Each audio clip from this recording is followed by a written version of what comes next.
So, okay, recording's on. All So, right. good afternoon, colleagues and friends in insurance industry. I'd also like to specially greet our regulars. Can you imagine that, Francis? We have regulars. Never in my wildest dreams did I see myself hosting a series of webinars that are designed to help our industry cope and thrive through this pandemic.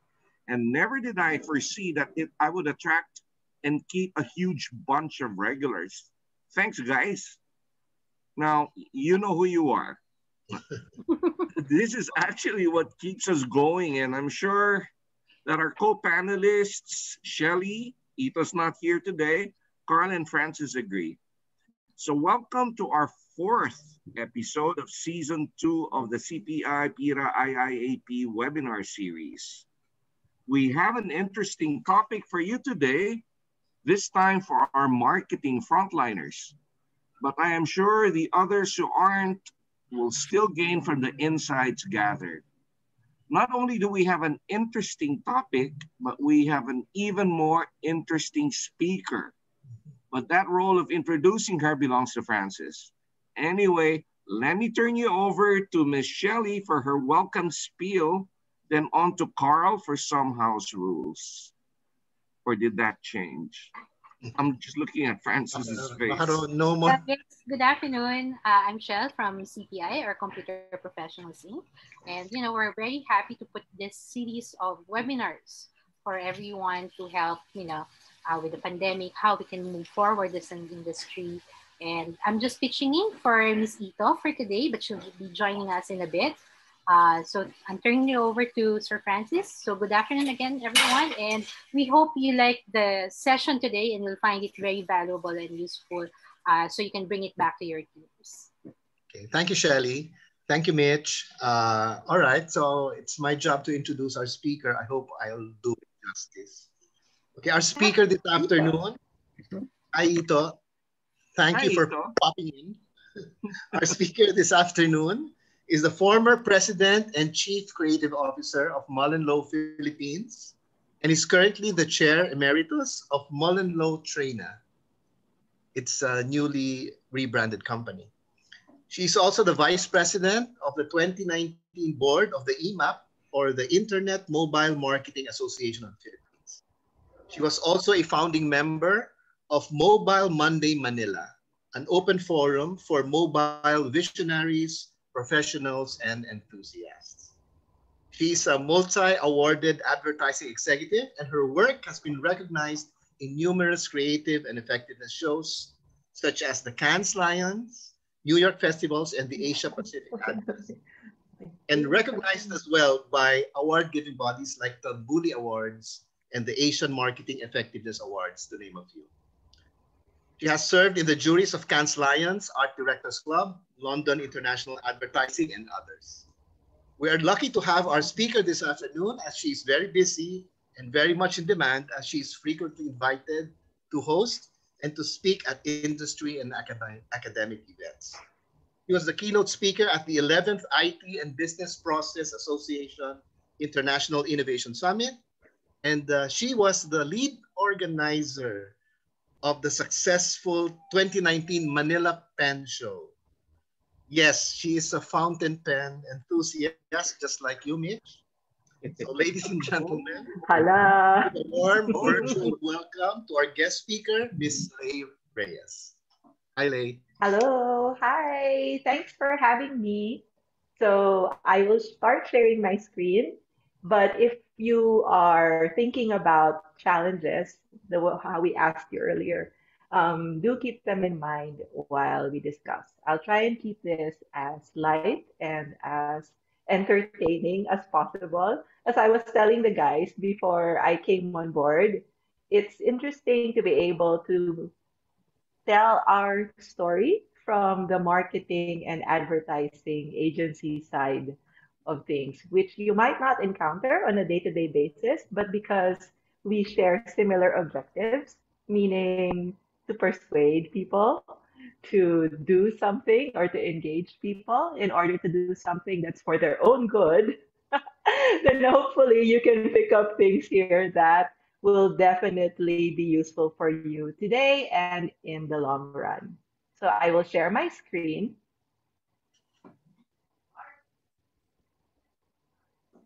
Okay. And what we're talking about today is insights into pitching in a digitally accelerated world. Um, I need to break this down for you. So there are three elements here. One is digitally accelerated world, which is what does that mean, really? Why is pitching a little bit different and yet still somehow a little bit the same nowadays? Kind of like how we all feel as people, right? We kind of feel a bit different, and yet we can't help but feel a bit the same. And then pitching, obviously, while we may differ in what we pitch for and how we pitch, we all understand that pitching, which is essentially the art of persuading people, why pitching is so important, especially nowadays.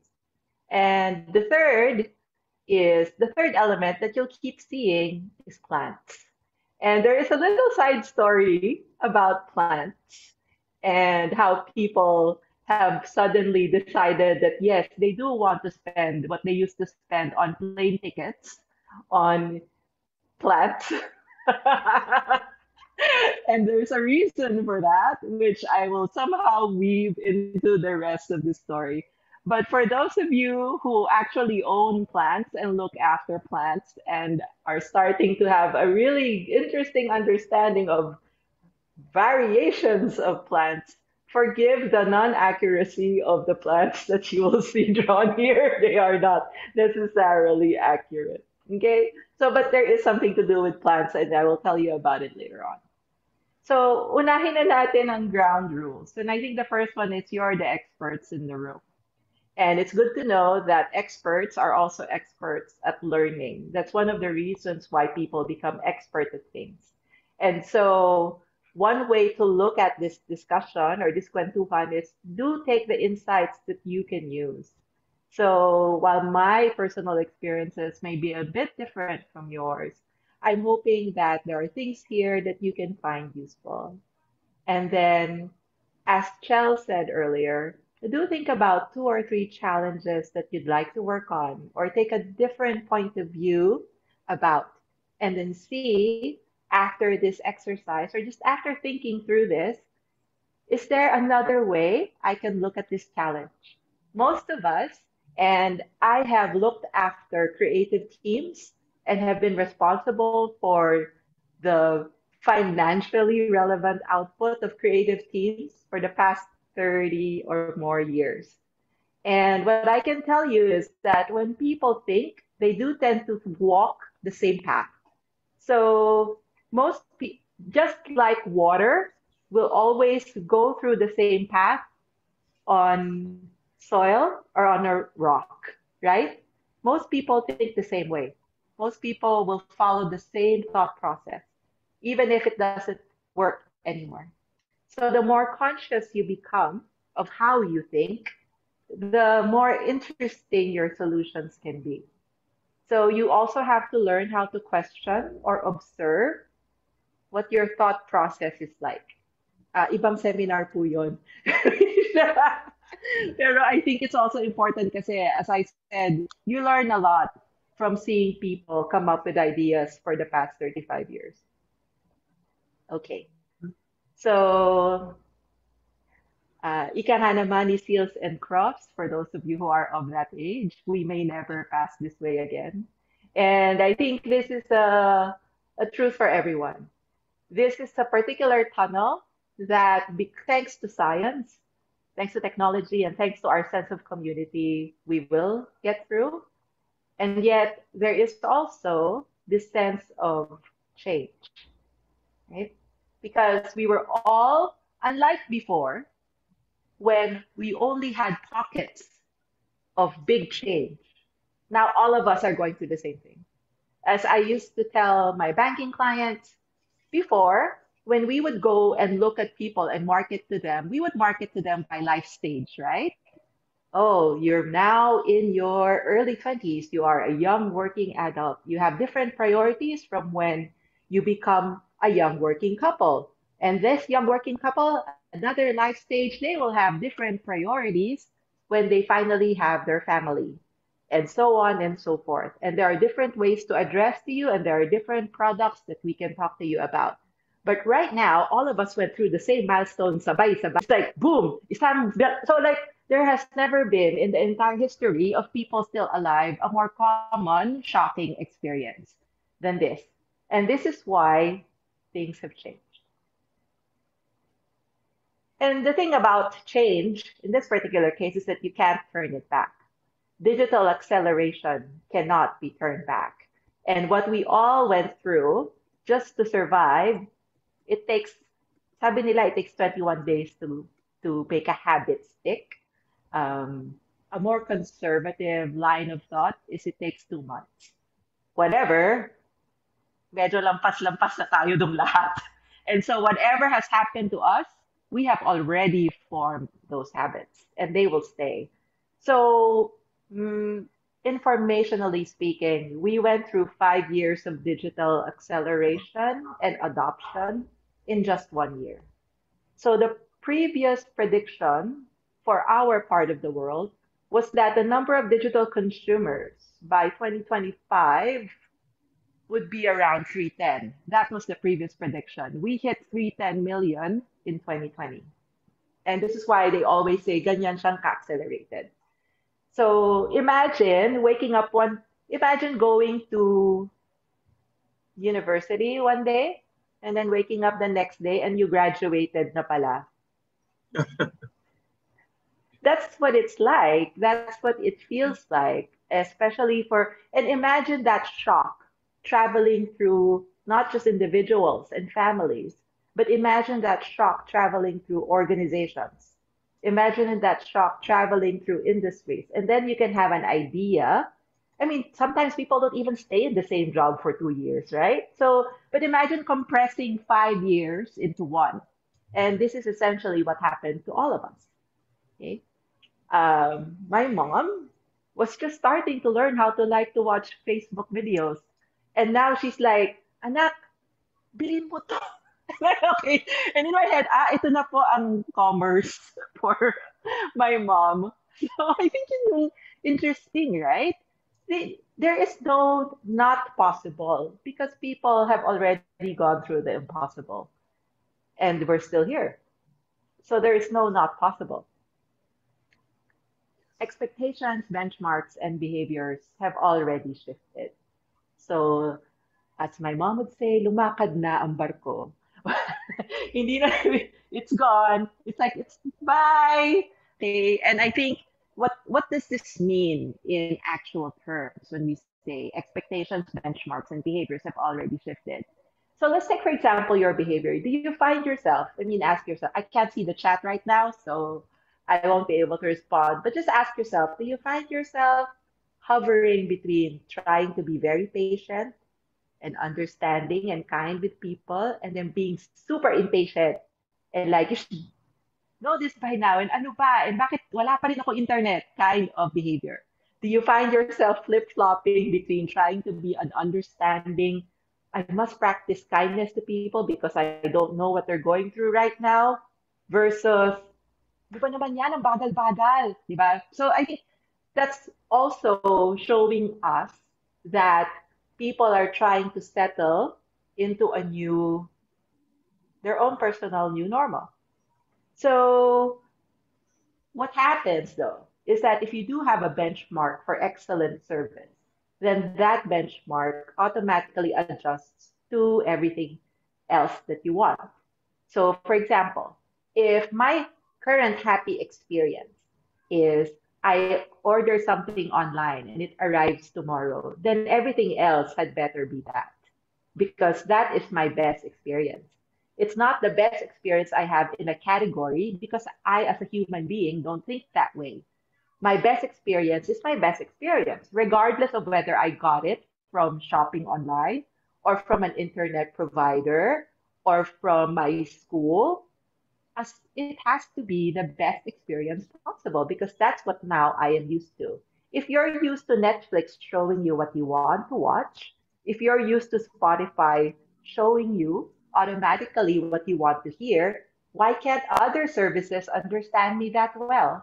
So by being constantly exposed to best of benchmarks, your personal benchmarks will shift. And there are three different kinds of behaviors that arise from something like this.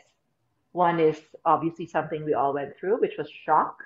The second one was step change, adjust tayo ng konti. And the third one is speed up, it's just accelerated, which is where we're finding ourselves now. So the initial shock affected, if this is from Digicon, and I picked this up from the Google presentation, but parts of this are publicly available. So when we were in shock, we all did these things across three detectable categories, meaning we're actually displaying behavior that Google can track and throw up trends too.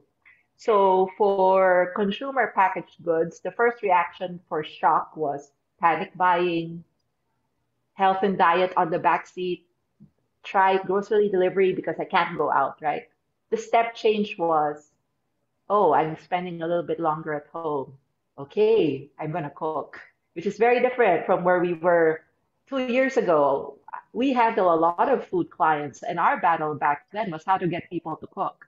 Now everyone's cooking, baking, accelerating what they know, turning their small cooking hobby into a business, nagbebenta na sa Viber. So, iba yung ginagawa ng mga tao ngayon, right? And that's a step change. Speed up is from Viber, baka pwede na akong mag-Shopee, baka pwede na akong mag-prepared goods, maybe I can cross-sell, maybe I can already think about other things to do, right? On the finance side of things, shock really meant just shock, meaning stop. Okay, so emergency loans, loan reprieves. The step change became, how do I fulfill my commitments? How do I pay for things? How do I transfer money? Because the economy is already moving, right? And the speed up part for finance is already something we're seeing.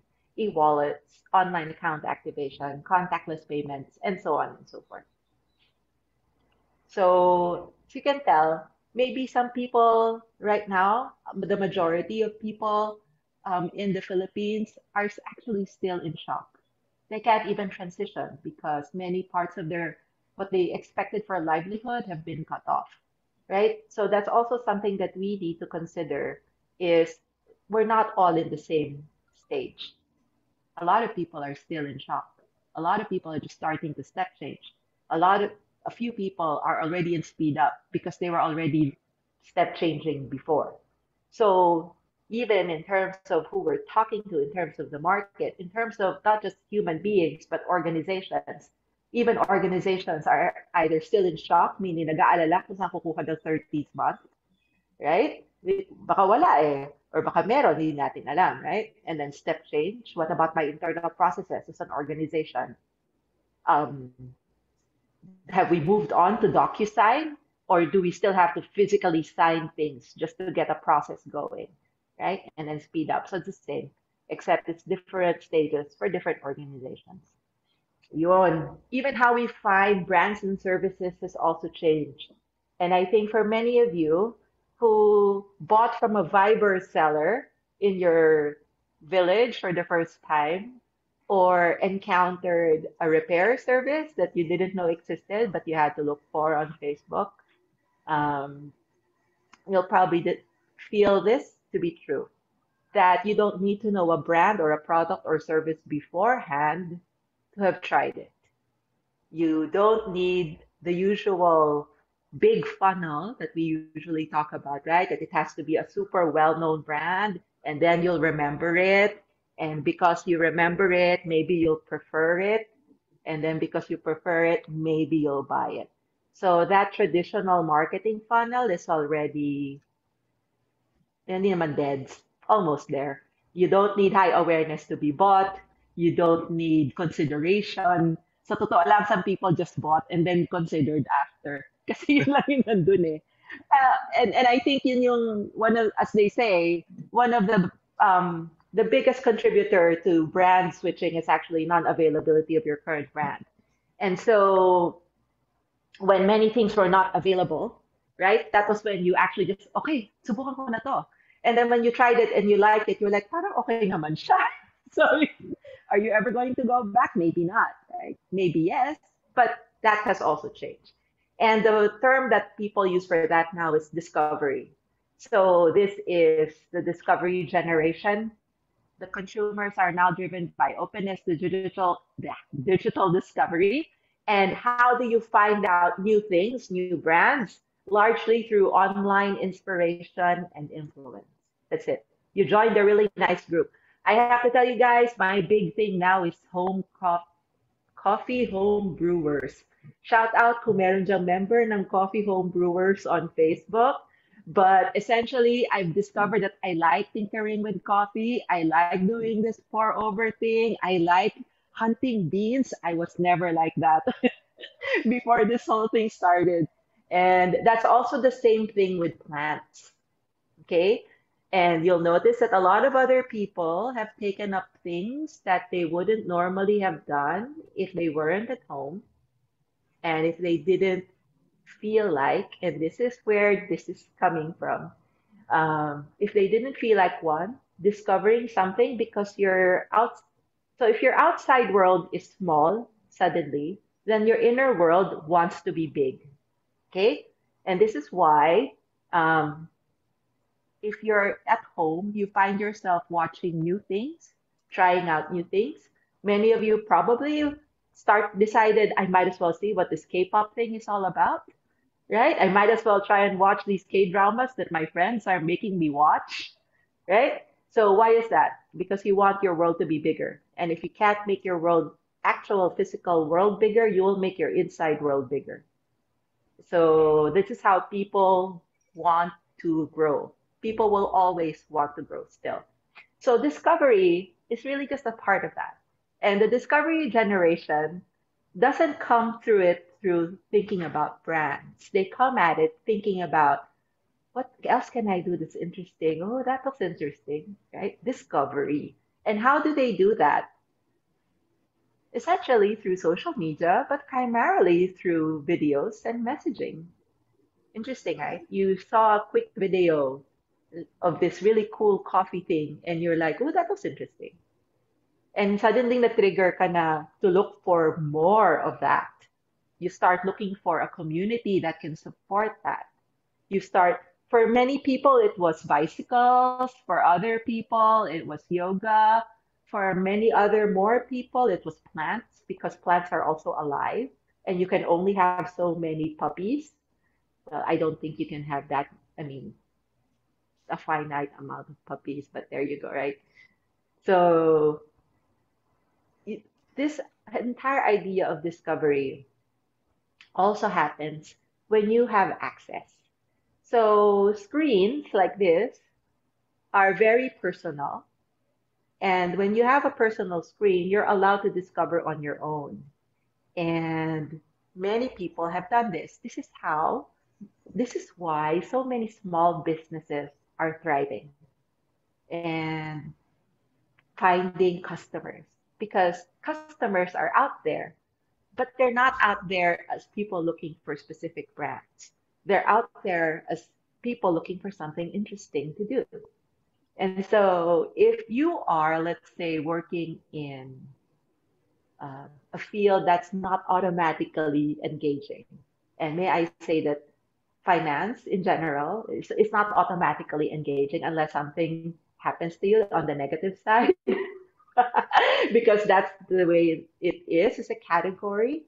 But wouldn't it be interesting if you could be related or if you could be a proponent of something that's naturally more interesting?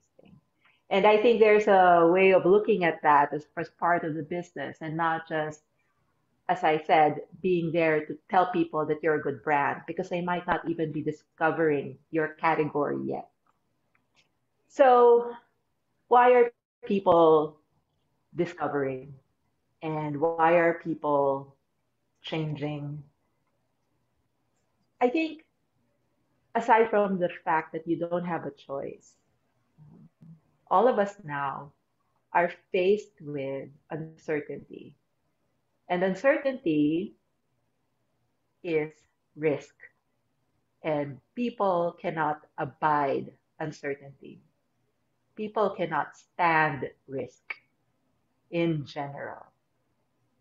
There are many studies that show how people attempt to minimize risk on a day-to-day basis, but never have we all been the subject of a global experiment from whatever, right? Na do we now we are all uncertain.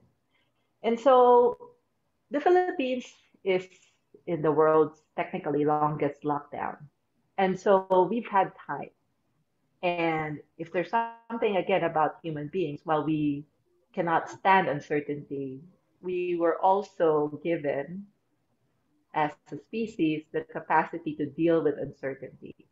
So imagine kasi, di ba, if you're like in the savannah, and then what is this thing far away? Is that food? Or am I food for that thing? So if you imagine that your entire body is wired to be able to assess if you're gonna be the eater or the eaten, then I think you can figure out why we as human beings are equipped to deal with uncertainty. We can, okay? Um, but what in so we're talking about digital acceleration and we're still there, but we've sort of like moved on to changes in people and why pitching nowadays it's a little, as I said, it's a little bit different and a little bit the same. So imagine all of that, right? Imagine all of those circumstances. The discovery generation, digital acceleration, the three stages that people and organizations find themselves in, which is shock, step change, and speed up, right? And so we all find ourselves at different stages. We're all coping with ourselves, and yet we still have to pitch and we still have to hope to win and we still have to convince people. So, what is the environment in which we're doing that? It's an environment of general uncertainty. And uncertainty produces stress in people. That's what it does. That's the reason why we feel like we have to resolve it again. So there are three kinds of stress. So when you're uncertain, di ba, nasi-stress ka? Parang darating ba siya o hindi? Like kanina umaga, darating daw yung electrician, pero hindi siya dumating. So, parang na yun, kailangan ko pang night, pero yung kailangan ko mag-webinar, di ba? So, at that point, wala kang magagawa. So it's good stress. You cope with it. You say, okay, Nay, ganito ha, iiwan ko po sa inyo yung pambayad. So you try to find a way to solve it, right? To remove the stress. Okay? There's good stress, there's tolerable stress, and there's toxic stress. Okay? So good stress, at the end of good stress is what creates the feeling of triumph after, or the feeling that I've accomplished something. Good stress is the pressure of making a great pitch so that you can win a business or an account. Tolerable stress is doing that, but with a lot of uncertainty that you can't resolve just yet. Or 6 months ka nang nagpipitch, hindi ka pa rin binabalikan. Yun, medyo tolerable na siya, di ba? Like, so sige, parang it's not that good anymore, but I can still manage it. Toxic stress is you do your best, even if you do your best, you're sort of like get conditioned na into thinking that the stress will not let up, meaning there's really no end to this, and you cannot find a way out. So there are scientific studies that show the toxic stress, especially the kind that is engendered by systemic poverty, can actually change how your DNA is expressed. And this is also why poverty can be generational. And so we need to be able to overcome. We need to be able to find ways to adjust and to emerge, at least feeling like we were able to achieve something. And that's the same for people pitching, in much the same way that it's the same for people who are being pitched. or who want a service and who are looking for someone to be able to do that service for them. So, in times of good and tolerable stress, there are two kinds of behavior that people take. And this is something that I also see in the clients that we pitch. Okay. So that's why also why I find it interesting to bring it up. One is called exploratory behavior. So exploratory behavior is I will take a short-term risk now so that I can minimize my risk in the long term. So the way they explained this in the book, in the paper that I just read, exploratory behavior, imagine like you were like a Magellan or like any one of these explorers, right? Leave the Vikings, leaving the cold. So what is the short-term risk? The short-term risk is pwede kaming maded sa barko. But what is the long-term safety? But if we find this promised land, then we can save our people from starving, right? And we can bring back riches. So there is a short-term risk for long-term gain. And that's exploratory behavior. So imagine if you were a client being pitched and you were in an exploratory mood. You wouldn't mind trying out something new because that's a short-term risk, especially if they're able to prove that in the long term it will work out, right? So an exploratory behavior type client is like this, okay? I will look at new things and I will make sure that I get the best long-term solution, even if in the short term I might not know you that well yet, or you might not be exactly what I'm looking for. Avoidance behavior is being safe now, but taking on more risk in the long term. So, for example, if you wanted to just stick with your current service, you are essentially in avoidant behavior. Meaning, I don't want to think about it right now. I don't want to change anything yet. Even if I know that, for example, if people are telling me that, wow, it's a good time now to invest, right? And they tell you, why is it a good time to invest? And you're like, well, a lot of people are selling. Maybe it's a seller's market, it's a buyer's market. So who knows? You might be able to pick up something at a good price. But if you want to be safe today, you'll be like, no, it's okay. I'll hang on to my money because I'm not sure, right? So that's avoidance behavior. But what it does open you up to is more risk in the long term. And you find that most people and clients are also like this. Sometimes they will risk something in the short term, and sometimes they will not. So, how are decision makers deciding today? How are decision makers actually coming to decisions, especially in an uncertain, digitally accelerated time? And I guess the question is also, how have you been deciding?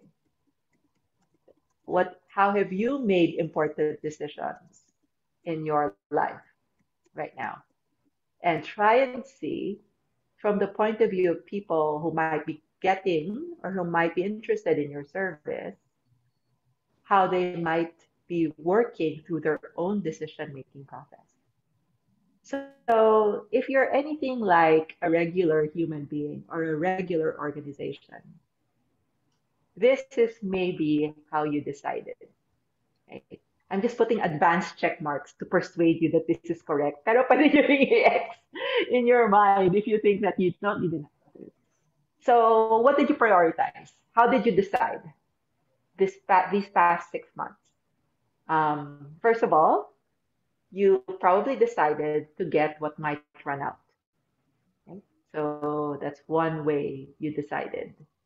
That's also another way a client might decide. If there's only 3 pieces left of this service, or if there's only 2 packages left of this service, I might as well get one in case maubusan. Okay.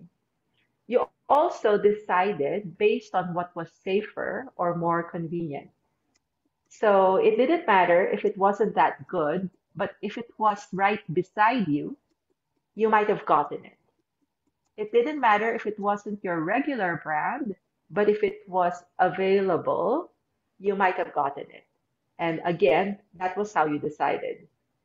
That is also how decision makers have probably decided. Were you previously accredited before the pandemic? If you were, good. But mas mahirap magpa-accredit ngayon kesa dati, right? Because who has the headspace for accreditation now?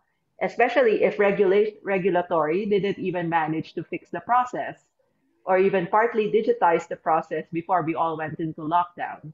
So whoever is getting any business now was probably most likely accredited beforehand. Okay?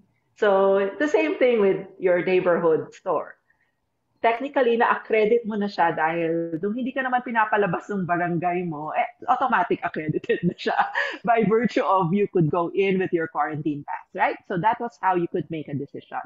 Now, if you tried this new service and if people decided that it was still a good option, then you'd probably stay with the service because that is the least effort. So remember what I was telling you earlier about how human beings tend to think in the same way all the time? That's because the brain is kind of like selfish.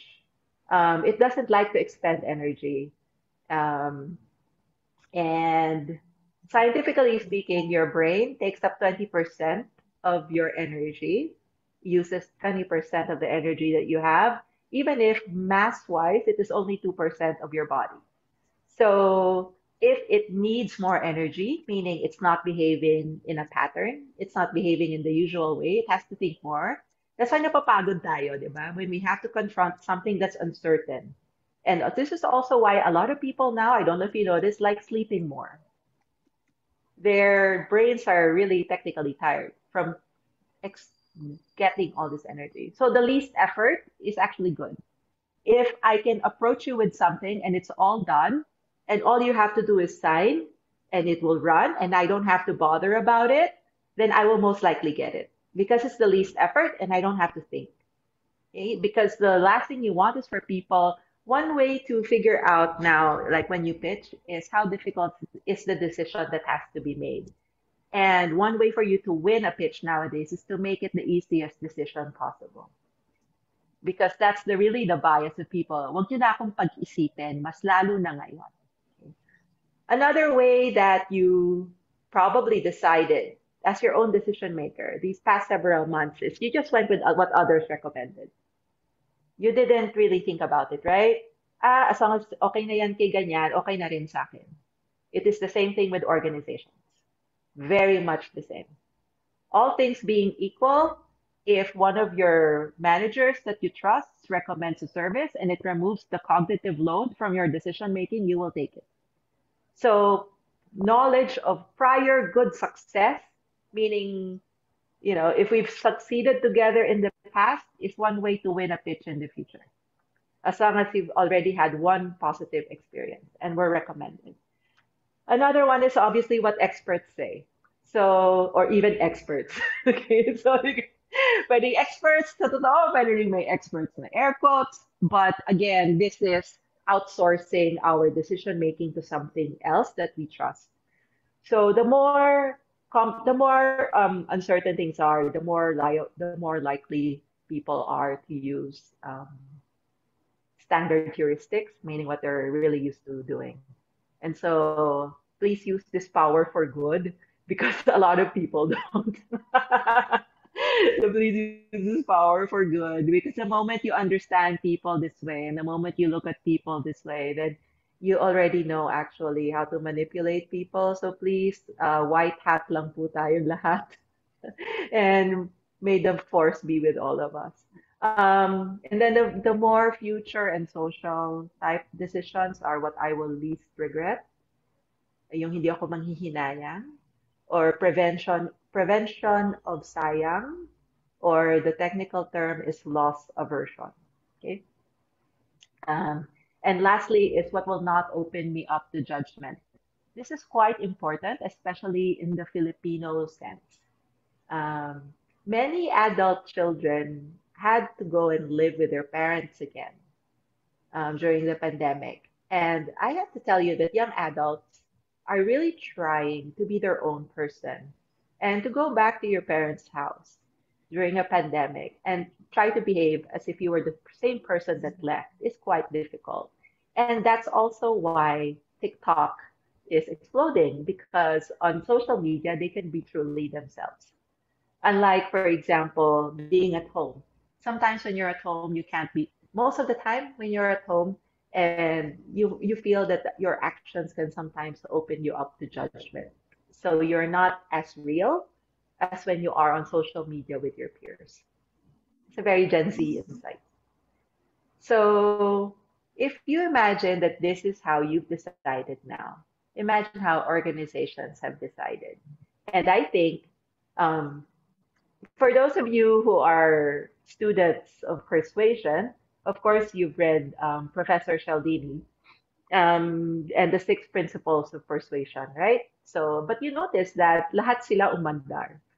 And if you are able to see how people really behave, you're able to apply this and then say, okay, so yung pala yung scarcity, yung pala yung social proof, yung pala yung authority. One interesting twist with Filipino culture is we also love making others fall into place. It's like we like actually telling people, "Uy, sumunod kayo. So, tumahimik kayo dyan. Huwag kayong, okay." It actually gives us also a sense of power or what they call locus of control. Reciprocity, which is in our terms, utang na loob, but not quite. Yeah. And then consistency, being there. And then, of course, liking. So these are all classic persuasion models, but it was really interesting for me to see them at play all throughout this time. Parang it was almost textbook. And you could see that people really tended to fall into these behaviors and to respond to these persuasion techniques, especially when they didn't want to think anymore. So that's, I guess, the other thing. In times of uncertainty, sa totoo lang, mas gumaganda yung path of least resistance because you're struggling with so many other things. And that's why looking at classic tools of persuasion actually works because you see them in action and you're surprised. I personally thought that, for example, maybe people wouldn't be so sunod-sunuran when it came to social proof, but actually it became more. It became higher. Side note, social proof is also why gusto nyo magalit sa mga comments sa Facebook. So that's because that trigger ka eh. When people say that nakaka-trigger yung mga comments. That's because social proof is telling you something that's against what you believe, whether it's whatever. So these are actually quite powerful tools if you understand them and can wield them well. So Dean Aragon, who also spoke at DigiCon and who is the global head for Shell International, had this really cool thing that he described to us. And then he said, there's consumer to consumer, there's B2C, there's B2B, you even have B2B2C, right? For different kinds of models. But really, it's all age to age, it's all human to human. And people decide like human beings, even if they're in organizations. People pitch like human beings, even if they belong to an organization. And I don't think we've ever felt as human as we have in the past 6 months when everything else has been taken away from us. And so what's important is to always be respectful of the human on the other side of the screen. And even if that human belongs to an organization, as I tell my clients and my past clients, I'd much rather walk away your friend than your ex-agency.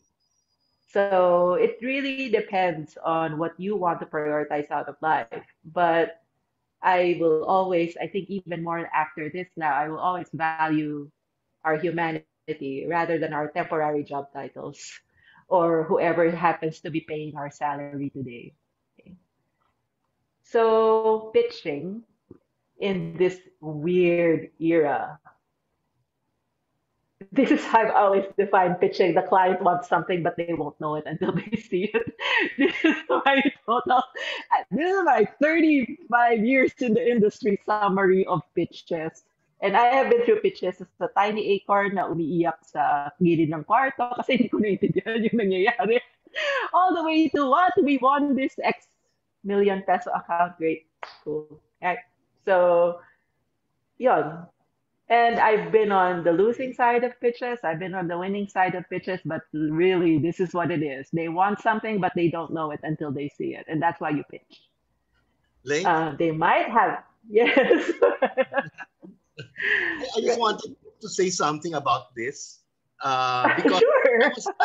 I was an agent of insurance at one time, and I really agree with this with these words that you flash now, because when I tried to sell insurance before, uh, I I asked the client what type of insurance needs does he what insurance requirements does he have, and he says no, I have everything already.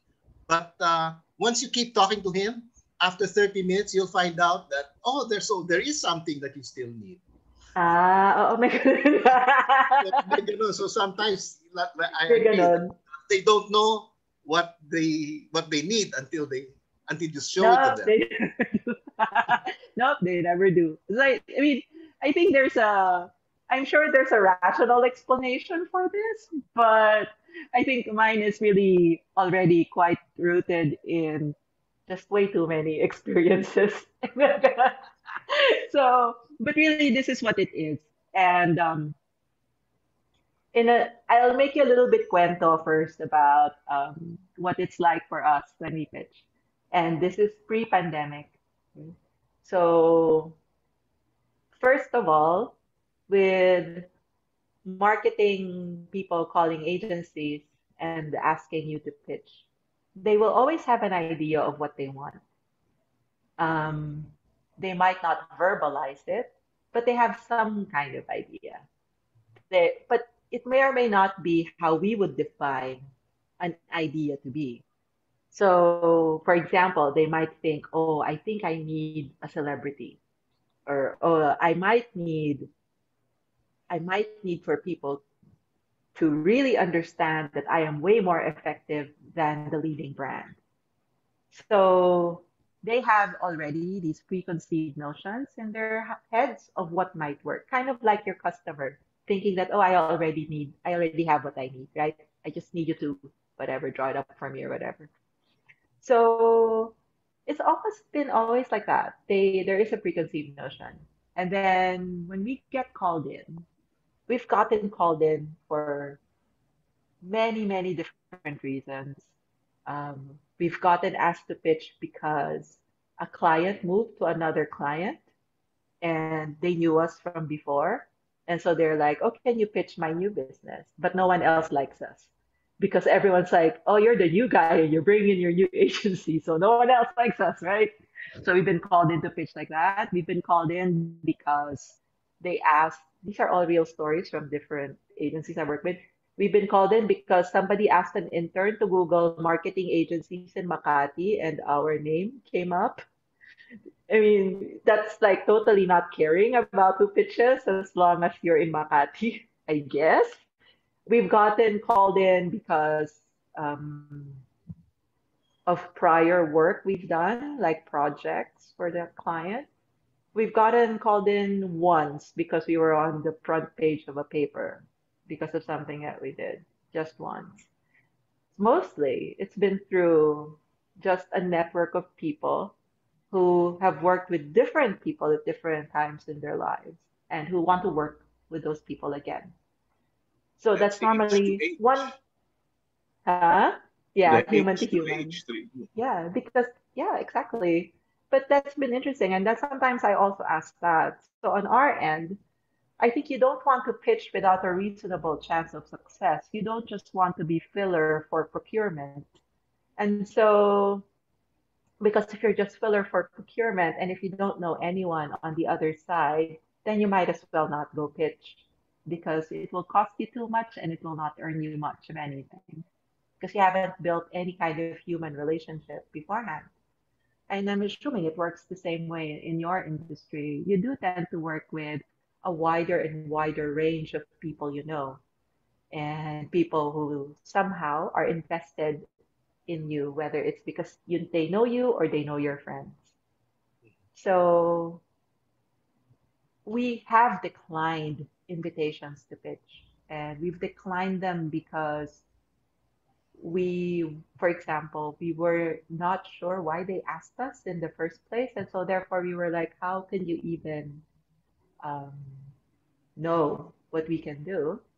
And that, I don't think that's fair to either of us. But we've also declined because we've had not so good experiences with people on the other side.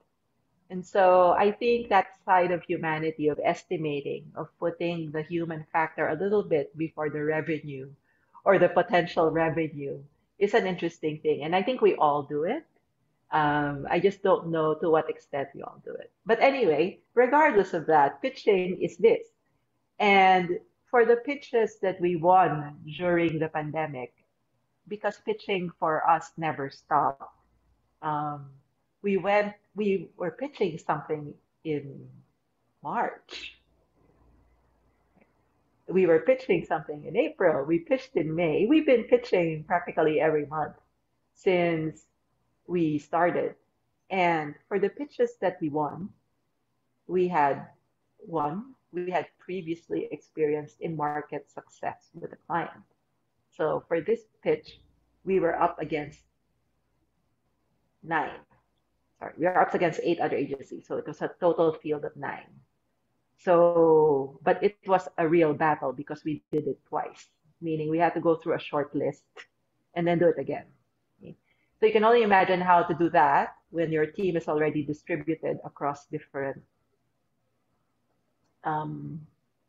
homes, different areas, right? And then another pitch that we won, they didn't exactly agree with what we presented, but they liked how we thought.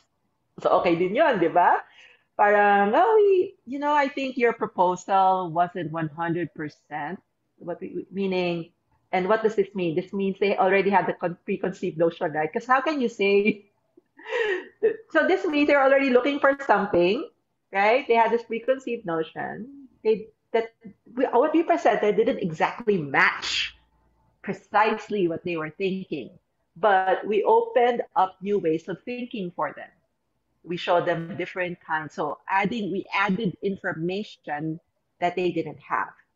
And so when we gave them that information, they were able to look at our approach and say, okay, we might not necessarily agree with all of it, but because you presented us with this information that we cannot ignore, we'll go with you. Okay, let's just work together on making your proposal closer to what's in our minds. That's another interesting way of looking at it, right? You didn't get the actual proposal right, but they liked how you thought. And the third pitch that we won, we brought up something about their business that showed them that we cared about the same things. This thought was not part of what they briefed us with. And when we put it in what we presented, they were like, wow, you actually thought of that. And we didn't think of that, but wow, now that you mention it, it's actually super important. So, and we want to use that. So we might not want to use it right now, but we definitely want to use that. So here's a project. So we're like, okay, yay! So ito talaga, hindi ko alam kung matutuloy yung actual na pinaset namin. Pero they really like this one thing that we did. So we're like, okay na rin yan. So there are also different levels or kinds of winning a pitch, right? And sometimes you don't know why they like you or what, but this is the best that I can do in terms of like, as a friend says, humans are unreliable narrators. We, at least of all, know why we do certain things. We can only sort of like try to understand. So, another cuento about the first one, this part here, this is the biggest pitch that we won. And as I said, we had previously experienced in market success with a client, but it's not like it was a done deal. It was totally not a done deal. And I think this really made us think about how do you win something that's super high stakes, especially during a pandemic where you really want to be high performance and you want to show that you really, really want to work on the business. So we went super extra. So I don't know about you guys, but we've already learned one to art direct our pitches. We use art directed, well designed backgrounds, and our names are already there to save clients who are new to us the effort of trying to remember our names or squinting at the screen if they can't if they can barely see the names on the Zoom. So it saves them the effort. So we put our names in our virtual backgrounds and they're all beautiful and they all match. So that when we log on, you have this gorgeous like 10 people and all of us have the same background. We also, eto na guys, I'm sharing with you the secrets. But I'm sure some of you have already thought of this. We also tend to, because it's highly visual, right? Now it's a screen. So you have to learn how to put an almost, I mean, you're familiar with the term Instagram aesthetic. You have to be aesthetically pleasing. You have to look good. If you're looking at the screen all the time, you're not looking at the screen to look at something that's difficult to absorb. You want it to look nice. You're used to looking at content. You're used to looking at well-produced videos. You're also used to people being authentic and real. Like every time you look at a review on YouTube, these people are in their homes. This is why Mimiya is famous. This is why so many TikTok um, and YouTube creators are just themselves. So they have an aesthetic, but they're also authentic. So we try and push for that when we have discussions, when we've just met you. I've also realized that it's difficult for people, and this is another tip for you who pitch as a team. I also realized that it's difficult for you to pitch when other people on the other side of the screen have to turn off video because the bandwidth sucks or because they want to be able to concentrate on your presentation, but you can't see them. And for someone who's used to monitoring body language and looking for who's resistant in the room, and maybe I can sort of like try and persuade that person. You have none of you don't have any recourse to that. It's hard to keep up your energy if you're not getting any feedback. It's like you're just throwing things and hoping na may sasalo pero hindi mo siya nakikita, di ba? So what can you do with your team? So this part of going super extra. First of all, don't go off cam when one of your people is presenting. As much as possible, kahit dalawa kayong naka-on cam, you and your friend. I mean, just at the very least, wag lang ikaw. We've actually choreographed conversations. Like, kunyari, nag-converse yung magkasama on the team, even if they're not.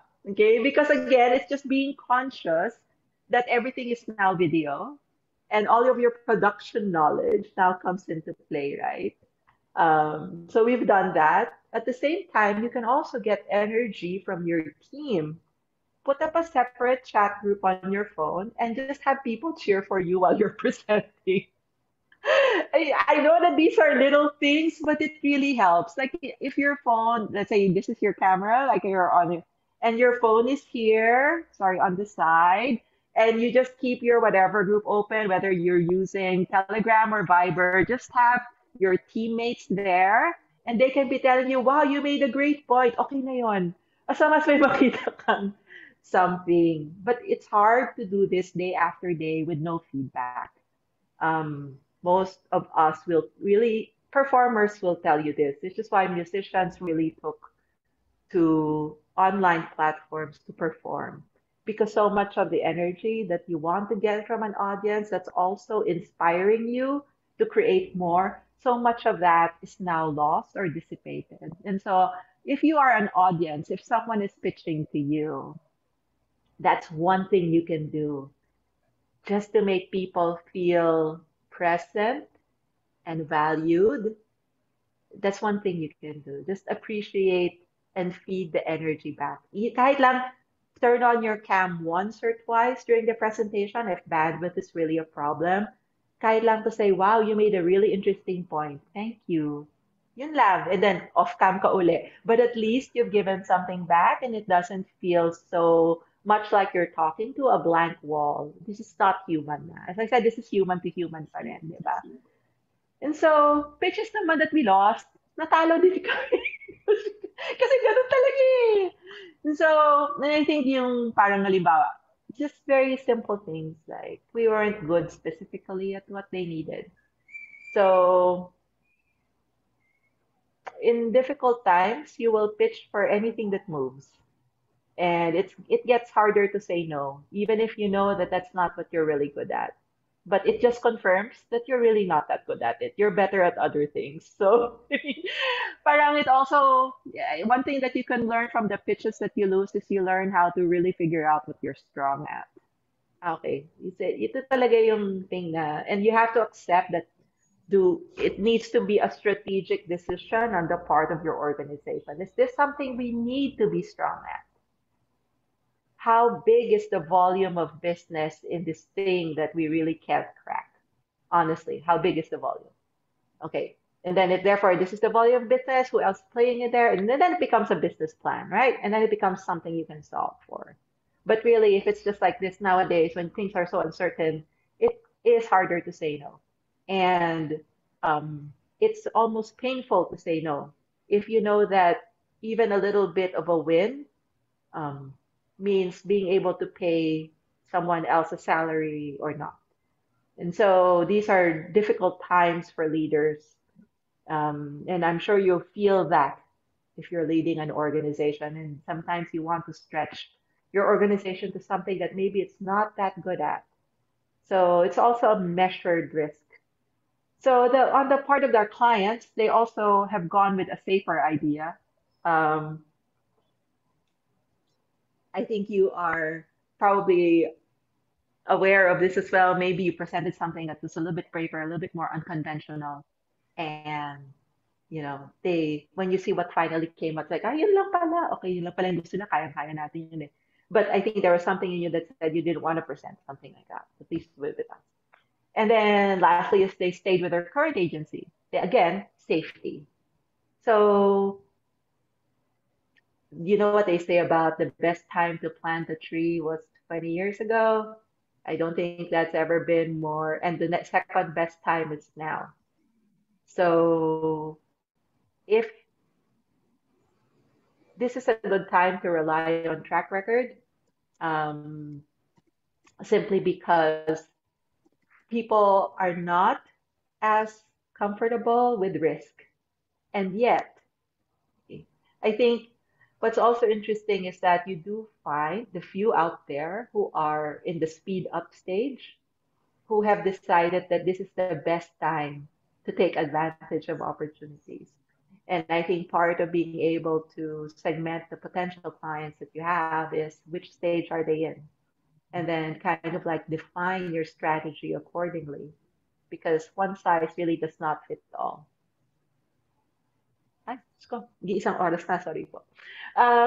The thing that our struggle as an agency is always giving the safe response, which is mabait, versus giving the ideal response, which is may sayad ng konti, which is what we prefer. And I don't know about you guys, but because advertising and marketing, we've always operated on this belief that if something is appealing enough and unique enough and emotional enough and memorable enough, we might stay with you the next time you need us.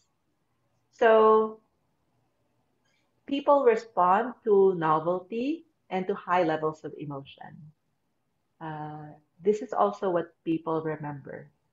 So people remember what they felt strongly about. So it's hard to do something, at least in my business, it's hard to do something that's safe, because ika nga naman nila, indifference is the opposite of love, diba? It's not hate, it's deadma.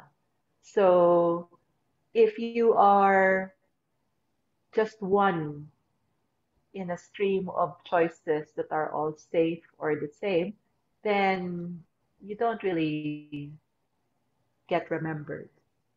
So memory is a funny thing, but most brands and products are remembered for being exceptional. They're not remembered for being regular. And this is, di ba? You only remember what's exceptional in your life. There's not enough room in your brain for all the normalcy. So the challenge when you pitch as well is to be the most memorable one. Sana memorable for the right reasons, but that's really the challenge. What's different now, though, is that some clients have not accelerated to the point where they can brief us on what they actually need. So, for example, you think what you need is a messaging campaign, but what you actually need is a logistics and storefront campaign. And for that, you don't turn to, right, a comms agency.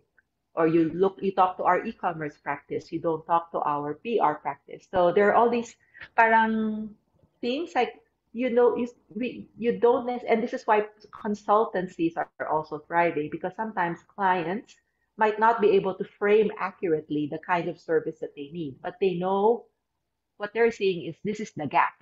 This is the gap. This is the gap between the ideal and where I am now. And I'm looking for what kind of thing must I do or strategy must I execute to close this gap. And so consultancies actually thrive in that space because they are there even before you're able to determine what kind of service you need.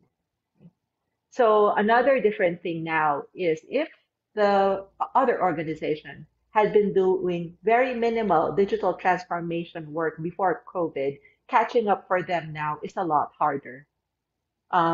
Meaning, for example, they weren't able to take advantage of a logistics power or distribution power or availability during the pandemic. And so now they have less cash. Okay, so, and they have less, that means they have less to reinvest in digital transformation. So the catching up now is harder. And that's what's also different because it's hard to pitch if you essentially are trying to still solve a problem that you can't solve with communications or with media through another means. And then lastly, I guess, is regulations can't keep up and with digital acceleration. And so, for example, in my industry, we are self-regulating and we have something called the Ad Standards Council. But the Ad Standards Council wasn't meant to deal with the influx of all the digital materials that are now coming in for clearing.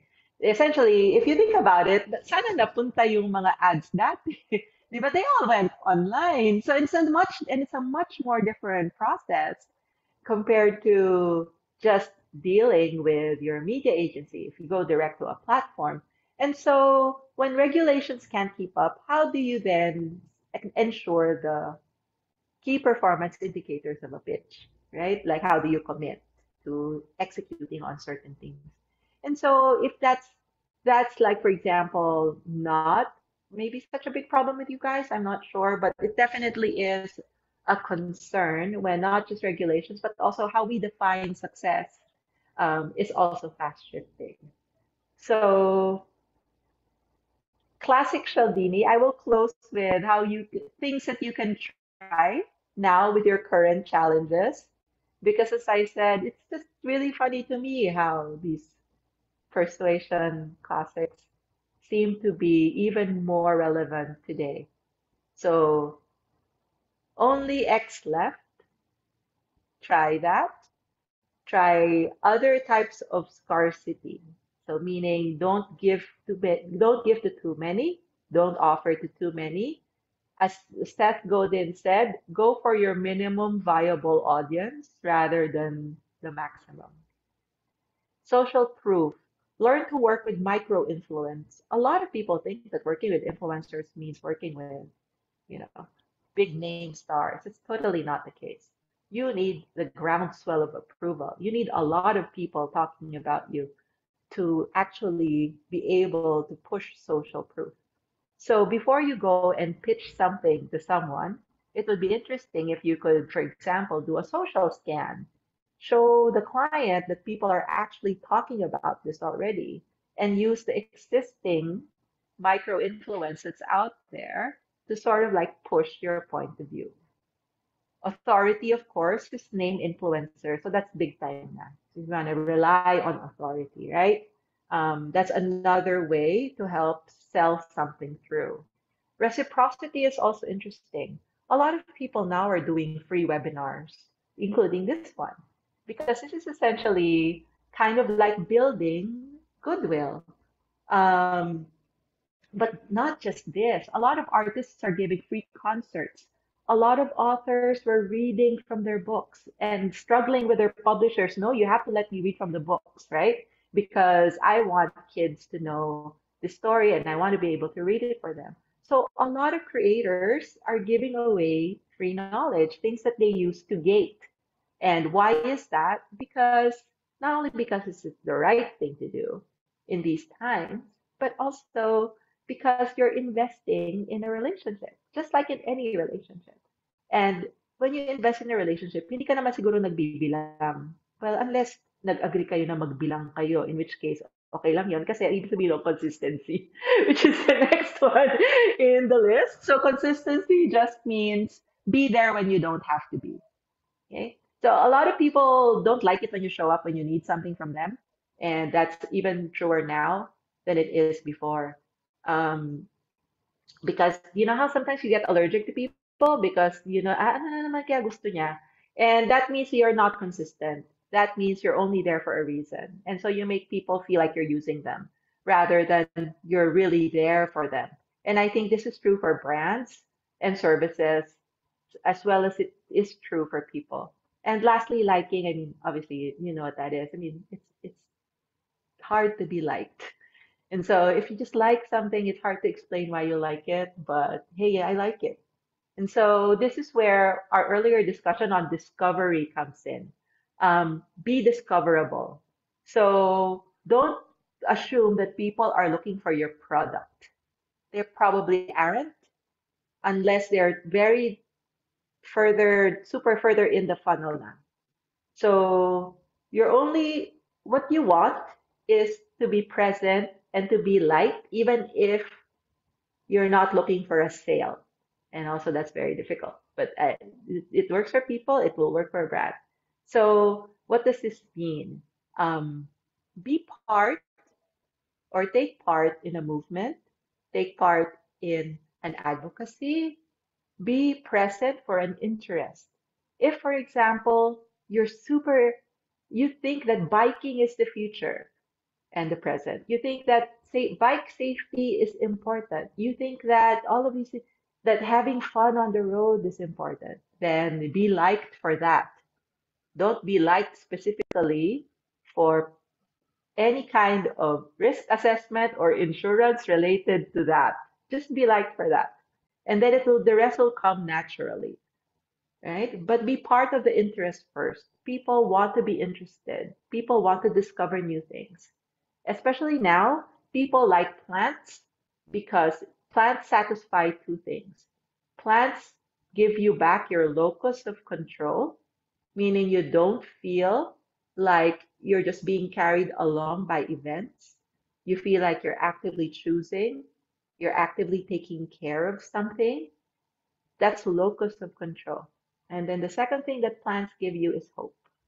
So when you see plants, you understand that when you care for something, it will grow. And that's what hope is. If you care for the people around you, and if you care for your life and your family and every human you will meet, we will all grow. And whether you're pitching or not, I think that's the best result we can hope for. So that's it. I hope you picked up something that you can actually use. And I promised the guys a reading list. Hindi na ako umabot kasi cramming is my middle name. So I will send the reading list to Chell and the CPI team, and hopefully it can be forwarded to you. And that's it from me. Thank you. Thank you, Leigh. Thank you. I'll stop sharing my screen. Yeah, you know, your presentation is so refreshing because I think it is a good change of pace for us because I just felt that like it tapped a different part of my brain now. Oh, that's good. Your brain has many different parts. Let's not go there. You wouldn't want to know what parts it has. But you know what, Lee? I have a lot of insights. And one thing that stuck me was that, 5 years worth of change happening in one. And I think our industry is stuck. We're still in that pre-change thing. So, You might still be in shock. What do you think? I mean, diba, there is remember there's three stages that we're all yes, in different stages. There's shock, there's step change, and there's speed up. you're So that's right. We're all. still in Yeah. shock. So there's a lot of catching up to do. I hope our friends in the industry can all realize that, hey, this is the new normal. We got to wake up and, speed up the change. Another thing I also, the discovery generation, you said 68% of products are You now discovered discover online. Yes. online. But I was yes, just yes. wondering, I wonder if they can pitch insurance online. I see why not, Pitch the right? interest. Pitch the interest, not the insurance. This is All right. so go for what people naturally. This is also something that I tell my clients. You don't form a relationship with a brand online so much, but you do form attachments to interests. So Very true. you join a plant group, right? But you don't join, or you just join a baking group, right? But you don't necessarily join, Pillsbury Baking Room. maybe, Yeah. depende. Kung may ibibigay siya sa aking maganda, why not? Why not? So, Okay. but the moment something is branded, people already assume that they'll be sold to because people are smart, Uh-huh. No, but if right? you're like People us, are, if you're a president of a company, and there's a few in our audience today, how would you do that? I mean, if you try to pick the interest of people and protecting themselves against certain risks or something, of course you'd like to pitch in your brand, your company, your services, not somebody else's, right? um, yes and no. It really depends on, okay, this is a really long, ako haba nito. Okay, Okay. so, um, first challenge is how unique is your product compared to everybody else? That's the first challenge. Meaning, at the root, is there a basic reason to choose you over everybody else without us talking about imagery or any of these other persuasion techniques? Meaning, do you deserve the money? That's the first one. How unique are you? Right? If you're the only reason people need people like me is because they're not as differentiated. Okay. So, di ba what they say is advertising is the price you pay for a poor product. Meaning, if you're not for having the same product as everybody else. So if you're essentially selling more or less the same thing, then you need us to tell other people that no, this is exactly the same thing, but it's hipper, or this is exactly the same thing, but it's in pink. Okay, so but but at the end of it, it's exactly the same thing, and so this is what I mean by so a discovery generation is also a review hungry generation, and so they're Yes. not just about to yeah, so they're not just about to make decisions based on what brands tell them because they're not going to trust the brand first. They're going to trust other people first. And these resources, these reviews are available to me now, today, and I'm used to looking at them. So, for example, if I were buying something on Lazada or Shopee, I know that this seller is only 4.5 compared to this other seller who's a 4.8. They're selling the same thing. So I might as well Mhm. buy it from the 4.8 seller. Right? And so platforms, and this is also what I mean about expectations and benchmarks being set by services that are not part of your competitive set at all, right? So like me, how come I don't have a rating system for insurance packages? Baka meron. So someone might think about it, right? Customers actually putting ratings against products in a peer-to-peer marketplace. It's possible. It's happening in many other industries. So I think there first, that's the first question, deserve the attention. And if your packages or if your products are a little bit the same, then you kind of need to start engaging with people emotionally. They're not going to engage with you emotionally just because you tell them that you're better than other products. That doesn't trigger anything here. And people will feel first and think to justify what they feel. It's not the other way around. Okay. Di ba? Good. Come on, you meet people and you automatically dislike them, right? Pero afterwards, you'll tell people, kasi ganyan, ganyan, ganyan. Pero actually, wala sense yun. Tama. Wala sense yun. Tama. Actually, it's fun. You're talking about Mitch brought up this thing about selling a same kind of product. Actually, in non-life insurance, that's the situation where the players are selling practically the same type of product to the public. But is that a regulatory issue? Meaning you can only Partly, yes. Partly, oh. partly regulatory, but also partly what the numbers tell you you can sell, I guess. Of course. Yeah. yeah, but the thing is, Yeah. it's there are many ways to innovate because the product of an insurance company is not just the lines of insurance that he's selling, but the service that he gives to his clients. So I heard you mention a while ago that if you're novel, if you're able to innovate, then you will be unforgettable, something like that. So Yes. this is a warning to many of us, to many of the players, is that we do have new competitors and they are innovating. So let's not wait for that time to happen, because when it does and we're still here, then we've lost the battle already. So interestingly enough, Avon, globally, obviously I'm sure you're familiar with how Avon is a direct sales enterprise and have always been. But in I the think past 2 to 3 years, everyone knows that the Avon lady comes, right, and allows you the installment on the lipstick. So, and then, di ba, you order from, yeah, di ba, you order from the catalog, right? I didn't And know stuff that. like that. So, disclosure, we handle Avon as a PR client, but I am also really quite interested in how they've been able to update their model. So, as you know, with Avon, if you're an Avon representative, you make a commission from the Avon products that you sell, right? And you essentially work by area or you work through your friends. But interestingly enough, they are also part of the digital transformation in many parts of the Avon business. So in the US, I can forward you the article.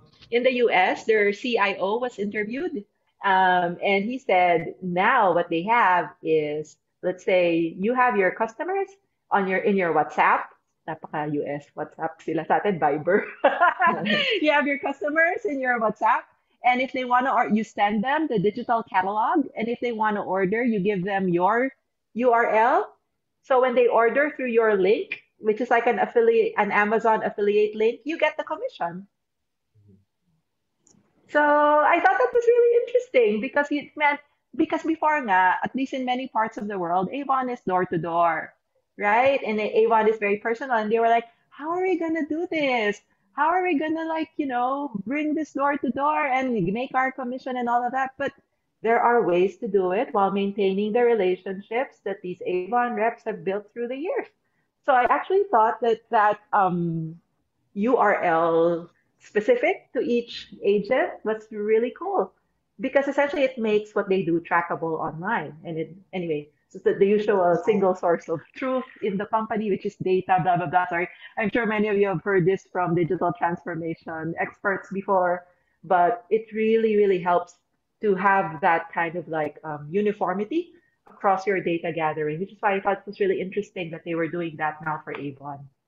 Yeah. And ano ha, there Oh are a lot of yeah, parallels. para siya, and yes, Para and it's siyang really a best insurance. practice.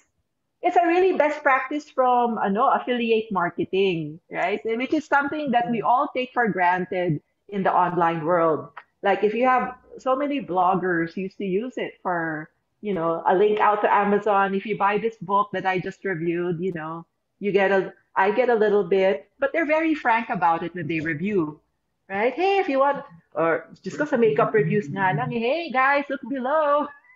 Maybe we buy should do these that in the products through the insurance. links. Maybe we should do that in the insurance industry. Review the I services. saw How fast do you I pay saw a question claims? here. I saw a question here about using Kumu. Oh yeah. Sure, go. I mean, I would try anything. Guys, as I said, we've already gone through the impossible. So nothing is Is impossible. impossible. That's Really, we another have already takeaway. gone through the impossible. If you're alive today, I mean, congratulate yourself. You've done the impossible. Seriously, who knew this would happen? Who knew any of this would happen? Who knew I would have to run away to the office to get the proper internet? Anyway, but so I think what's really important is to not tell yourself that hanggang dito ka lang kasi nakalampas ka na doon. Sa totoo lang, nakalampas ka na doon. So, if you want to try something, it will cost you less to try it now. Promise. Just try it. It will cost you a lot more to try it much later because then you're not an innovator. Then you are a third or a fourth or a fifth player. And sa totoo lang, people can only keep two names in their heads. Kung hindi siya McDonald's, Jollibee siya. Yun lang. The third player is a difficult choice, guys. You just want. I grew up in a very traditional advertising sense, but people are binary, people are symmetrical.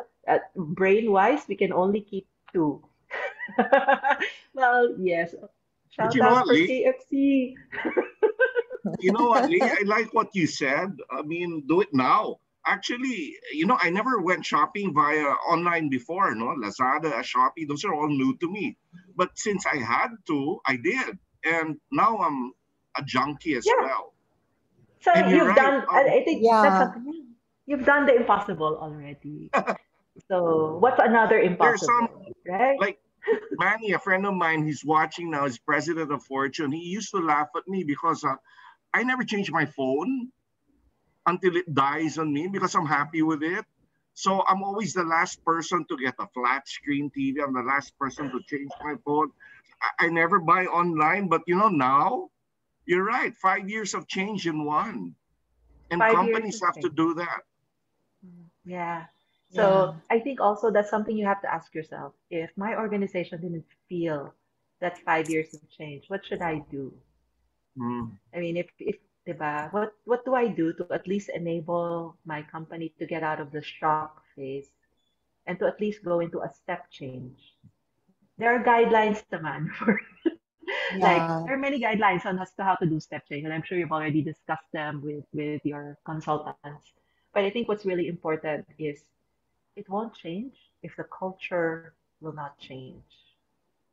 Um, you have to give people permission to fail. You have to be real about giving them permission to fail. You will have, these are all cultural things. You have to allow your younger people to try new things. You have to allow your older people to try new things and to not punish them if things don't work out exactly the right way. You have to give people a budget to innovate. You can't just and not expect an immediate ROI because innovation is a much more long-term ROI, right? Than the quarterly Mahirap report, yan sa especially if you're a publicly companies. held company. No, I'm just telling short-sightedness is bred by quarterly financial reports. Sorry, but if you have to report, di papagandahin mo siya every quarter. Or if you have to make sure that you meet your quota at the end of the year, then you advance everything. So your first quarter is dead. So I'm just saying that all of these practices contribute to a culture that is scared and Mhm. conformist. And none of these will help us now. So if you are in any position to make a change in the culture of your organization, do it.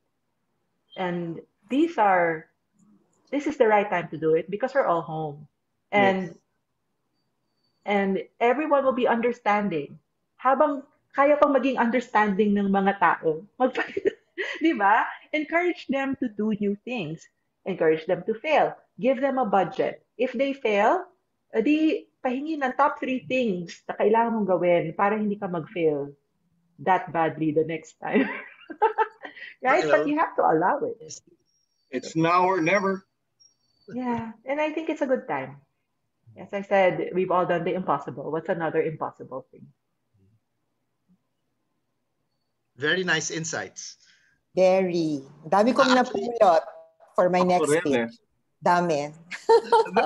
You thought there's a question here, no? It says, "Hi, Ms. Lee. Good afternoon. I would like to ask with most companies going online, consumers now are bombarded with ads and marketing efforts.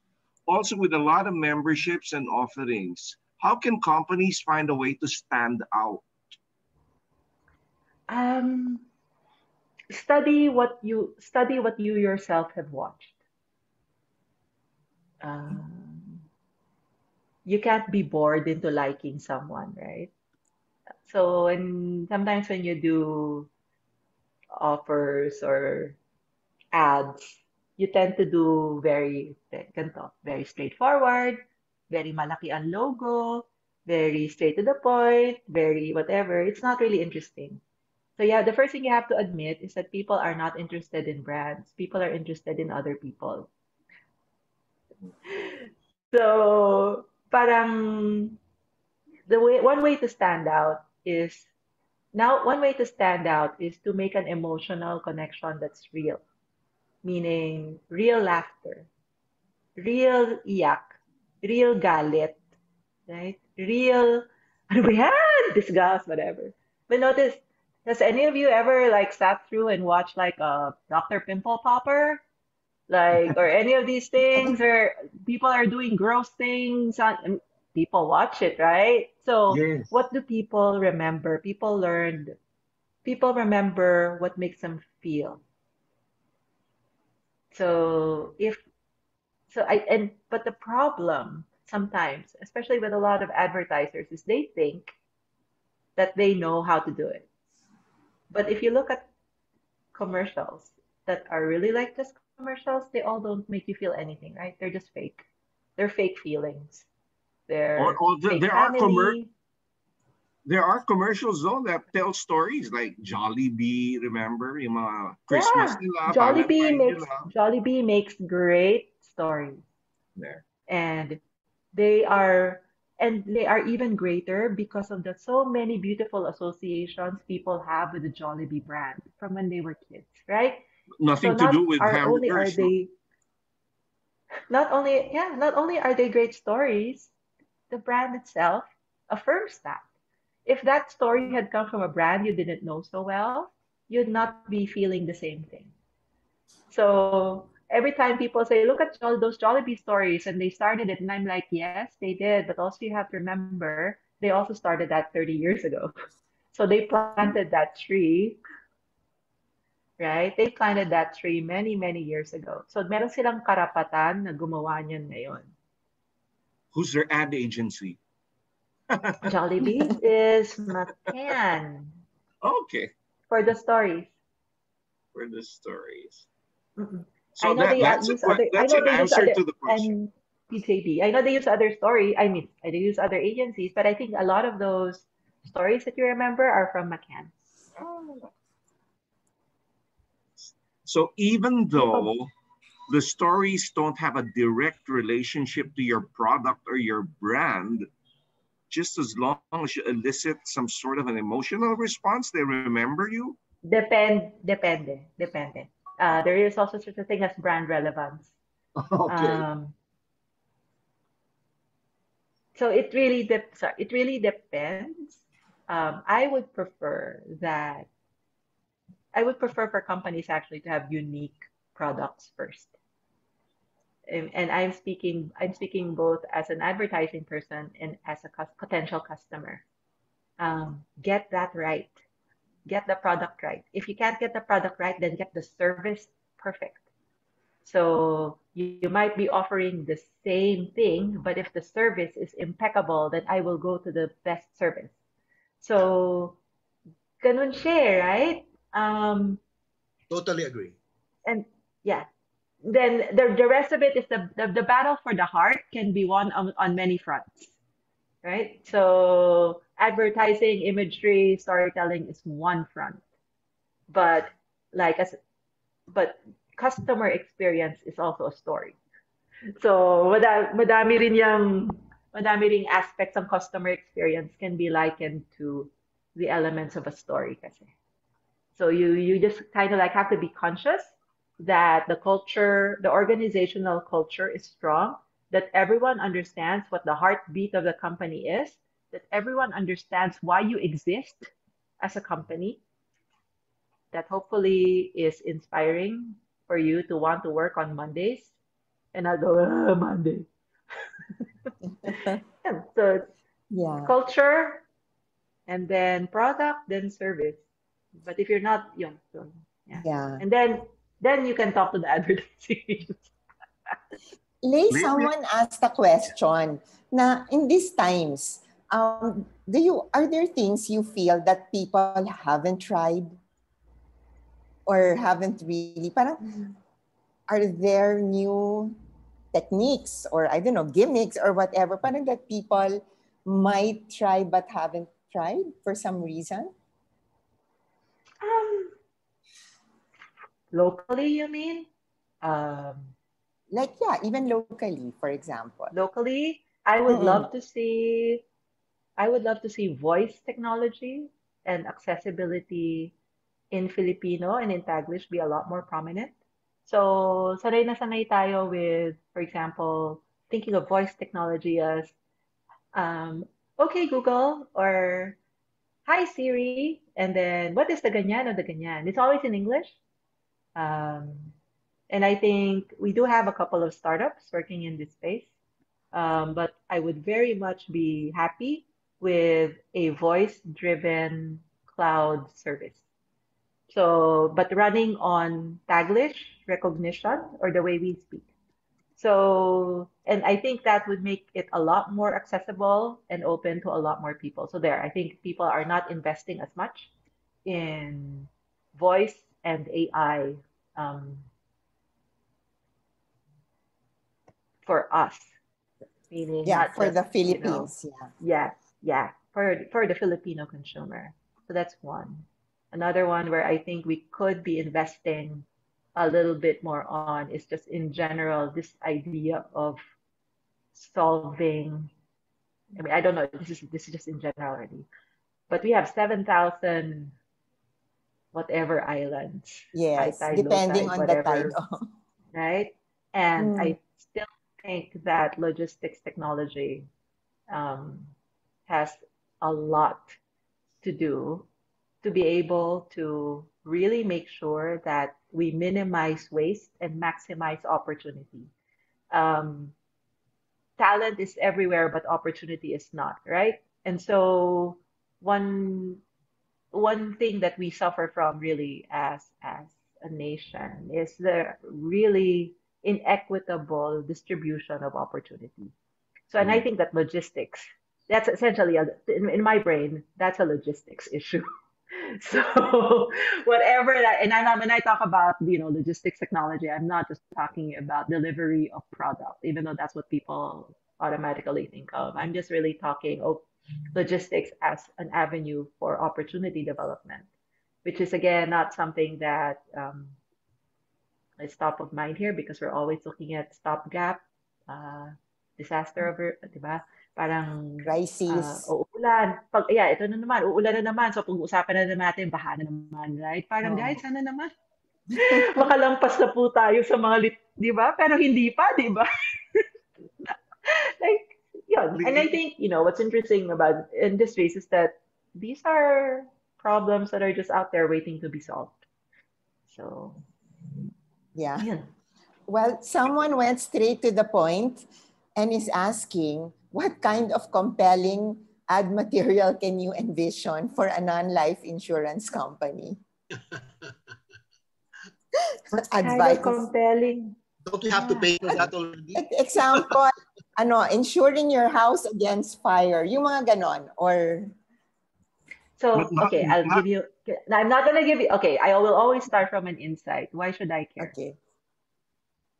No, I mean from a human perspective. Why should I care about insuring my house against fire? So I That's can normally how I repeat. start thinking about it. Okay. No, but yeah, why should I care? I spend my whole life saving for this house. I don't want it to burn in one instant. Well, yeah, that's the advertising kasi. But the reality is I have many, many other things to worry about. And I don't really. So this is what, remember earlier we talked about exploratory behavior and avoidance behavior.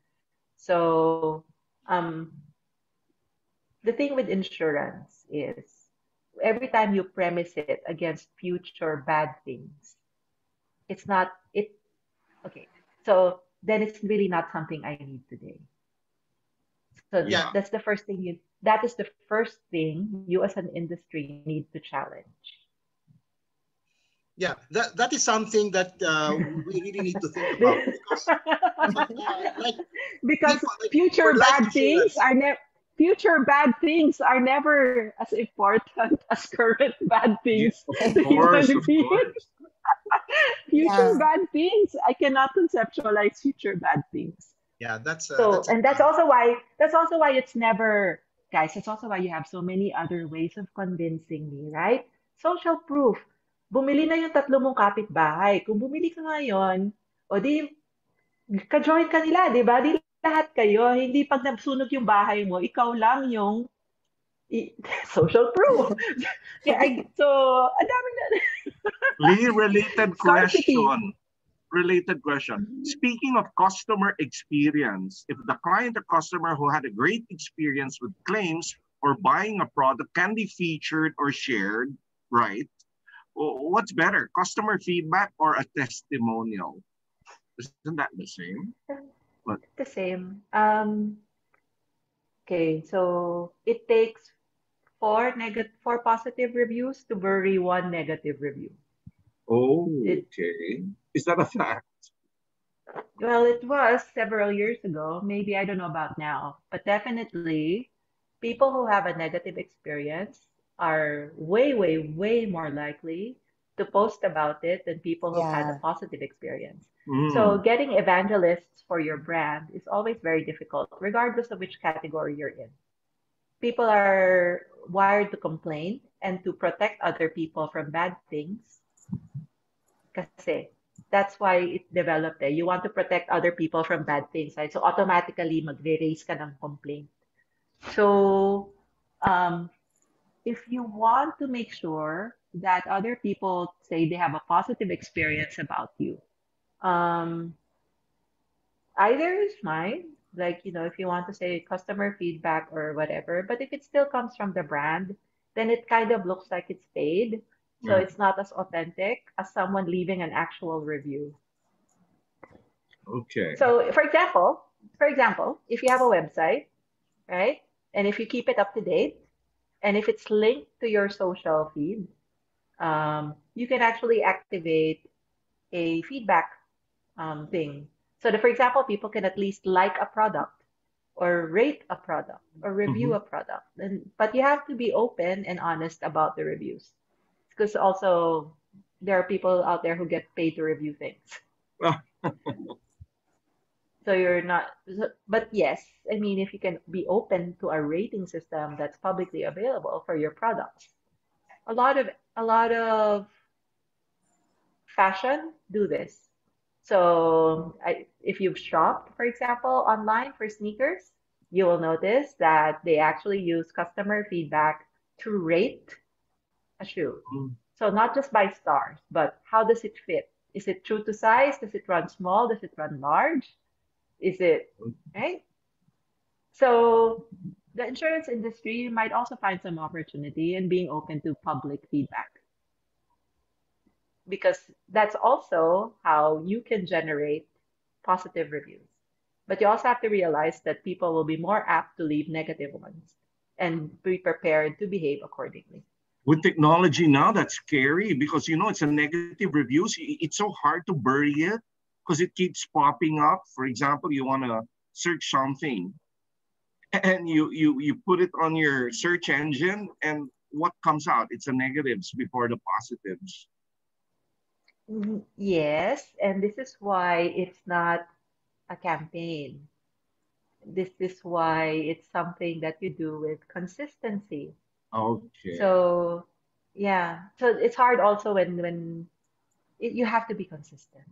Someone has to own this process internally. Some people also sell negative reviews. Yes. Meron din ganyan. Wow. So It's just here. you There's guys have another question. Ms. Leigh, sorry, daming tanong. But here's one. Hi, Leigh, what insurance product or ads has touched you or moved you? Still a boring product for everyone. So I don't know if the one that I like personally is something from the US. Um, I think the brand was Prudential, and the campaign was by Drogafy. It was about day one, and it talked about what people were doing on the first day of their retirement. Oh.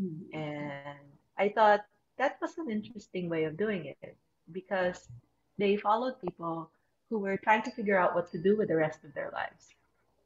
And I just like looking at their stories. Like, okay, so today is they really went and looked for real people with interesting lives. And then there's this one woman that said, yeah. So she woke up and she was like, yeah, so today is the first time I don't have a job.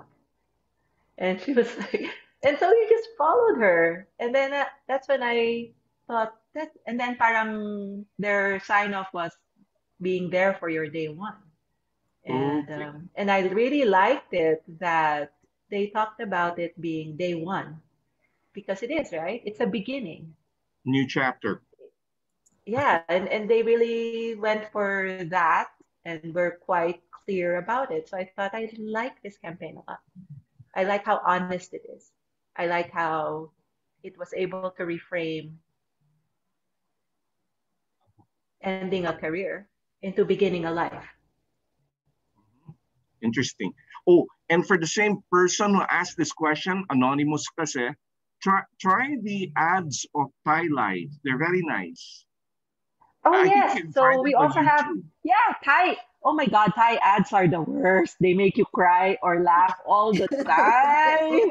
Parang like, guys, hindi ko na kailangan maka-feel ng gantong karaming feelings. Pinabentahan niyo lang ako ng car insurance. Why so many feelings? Yon. Yeah, watch all the Thai ads. Yeah. And Hang then, on. okay. Do we still have questions? Meron pa. Very, the most question-filled session. When you make a product or ads or a campaign, are you more data-driven or do you test assumptions? So one of the things that I always tell people is don't use data as exhaust. Meaning, don't run a campaign and then kind of like use the data that comes from it. Kasi wala ka nang magagawa sa kanya, hindi mo pinlano kung ano yung data na gusto mong makuha. So something that we have in the office is called evolutionary design. And we essentially try to sell the client onto designing the inputs that we can do in a campaign and essentially letting the audience through clicks, through views, through engagement, figure out for us what they like to see more of. So that we're not arguing about, hindi yan type ng, di ba normally pag nagpe-present ka ng something, babalikan ka na, alam mo, hindi naman ganyan ang mga tao eh. Hindi naman siya talaga nakakatawa eh. Or parang, di ba yan masyadong radical? Baka naman pwede nating mas hindi. Or don't you think they don't remember the brand? So we're like, you know what? We can design for all of those things so that, we can prepare different things. We can design to include those inputs, and then let's just see what people actually click on and like. And then we can develop the campaign based on that and then keep on refining as we go along based on the data that we gather, which is very perfectly possible. But what it does mean is that we are you have to, as a client, surrender your sense of must not fail, must be 100% correct, or must be 100%, it must work 100%. So yun lang. You have to be willing to experiment and to learn together as a client and agency. So definitely, especially if it's first party data, we would love to play around with your first party data. Well, from an aggregate point of view, of course. Yeah. We'll put that as personally identifiable. Pero I think what's crucial is that we are able to turn the data that we gather into things that people can feel. So it can only work so much. As sabi nga naman ni Rishado Bakawala, there is the math and there is the meaning. And sometimes companies pay too much attention to the math and not enough attention to meaning. So, and also, he will also say the spreadsheet and the story, right? So there is a spreadsheet, but there's also a story, and they kind of have to work together.